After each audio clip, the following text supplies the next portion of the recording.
A former Columbus doctor, and he faces 25 murder charges tonight. Investigators said he killed his patients. Investigators found over a 5-year period, Dr. William Husel ordered dozens of painkillers, up to 40 times more than what deemed appropriate.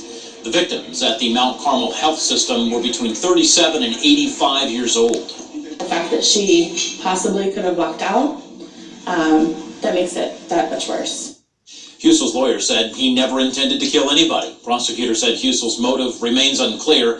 Husel and Mount Carmel face more than 24 wrongful death civil lawsuits. The hospital has already settled some cases totaling $2 million. New information, 13 people have now been diagnosed with Legionnaire's disease after being treated at Mount Carmel Grove City Hospital, not too far from Columbus. This is up from 10 patients yesterday. One person has died.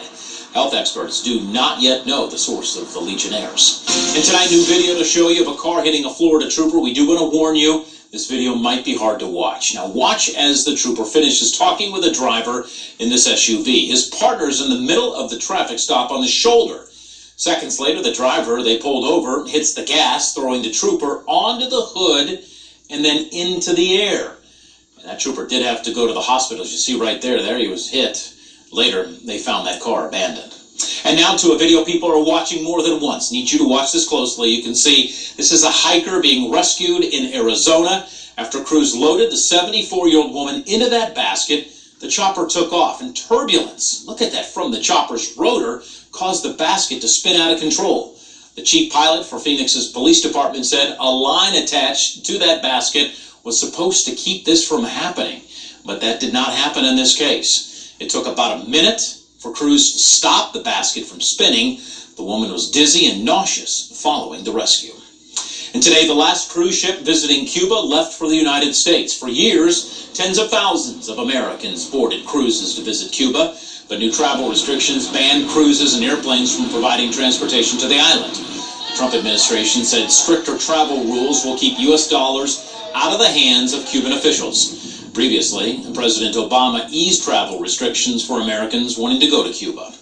And historic flooding keeps spreading across parts of the Southeast and Midwest. Downpours in Southeast Texas have stalled cars, and in the Midwest, floodwaters have devastated parts of Missouri and are forcing people to evacuate for the second time in 2 weeks. Some areas have not seen flooding like this in decades. And parts of the Mississippi River, not too far from St. Louis, are expected to crest near record levels Friday. I want you to check this out southwest of Toledo, this new video of a funnel cloud from McClure. You can see the funnel cloud dropping down from the clouds. Witnesses said the storm ripped off a barn's roof. And Chief Meteorologist McCall Vrydaghs joins us. Quieter now on Live Doppler 7. Earlier tonight, some concern, especially to the south of us. Yeah, we had some thunderstorms that came through. Fortunately, right over the Miami Valley, we had some strong upper-level winds and actually tore off the top of the storms. So we did not see the severe weather throughout the entire viewing area. We had it to the northeast and to the southwest. At one point, we did have a severe thunderstorm warning down towards Butler County, but most of the strongest severe weather was forced down into the Cincinnati area. We just had some residual showers that were coming on by. When we look at Live Doppler 7 radar, and the satellite in motion, you can see there is a lot of rain and precipitation south of the Ohio River. Some ongoing showers and storms off to our east, moving into Columbus. But for us locally, we just have mostly cloudy skies. There will be a little bit of some breaks in the cloud cover tonight, and that may lead to some additional issues by tomorrow morning. Here's why. We've got conditions now that are calm. We're sitting at 71 degrees. Winds are weakening a bit. We're at around 9 miles an hour. But take a look at the dew point, 67 degrees, and your humidity is up in the upper 80 percentile. When the temperature and the dew point get very close, we know that there is more moisture in the environment. Get some breaks in the clouds and the winds to relax a little bit. By tomorrow morning, some of us may be waking up to some patchy fog. Meteorologist Kirsty Zontini will be with you starting out at 4:25 in the morning. If there is some fog out there, she's going to help you direct where you need to go or where there are denser spots that you may have to slow down a little bit. So your commuter forecast for tomorrow, just put us in the cautious level because there may be some patchy fog for that morning drive. For your lunchtime and evening commute, we should stay quiet while the mostly cloudy sky and some warm temperatures at that. Futurecast, there's tomorrow morning at 7:30 a.m. No precipitation, but as I mentioned, some patchy fog may be around.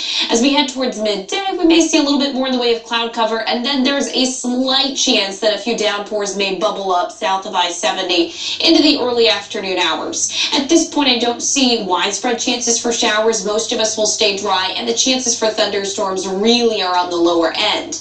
By the time we get to the evening commute and into your dinner time hours, we are going to be quiet, and skies are going to be clearing out a bit as we head into your Thursday night. Tomorrow's highs, they'll be back up to around 80 degrees. Humidity is still with us, so temperatures, while at 80 degrees, may feel like the low to mid 80s. Muggy day for you, so if you are going to be out doing some cleanup for the tornado aftermath, or if you have any afternoon activities, just make sure you're drinking lots of fluids.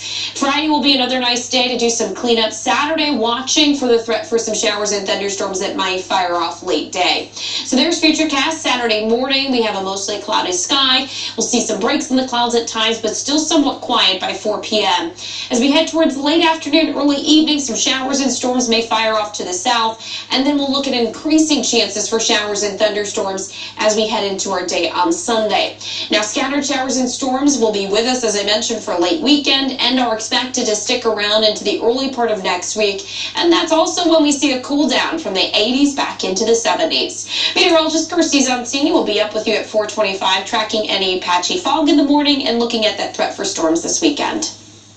Rules could be changing regarding chickens in one part of the valley, who is already allowed to have them, and the push to make it more fair for kids. Live Doppler 7 radar for the fastest, most accurate severe weather warnings. Before you wake up, Storm Center 7 meteorologist Kirsty Santini is already tracking storms with live Doppler 7 radar, pinpointing when severe weather will hit the Miami Valley and how it'll impact your day. Weather coverage you can count on. Weekday morning starting at 4:25 a.m.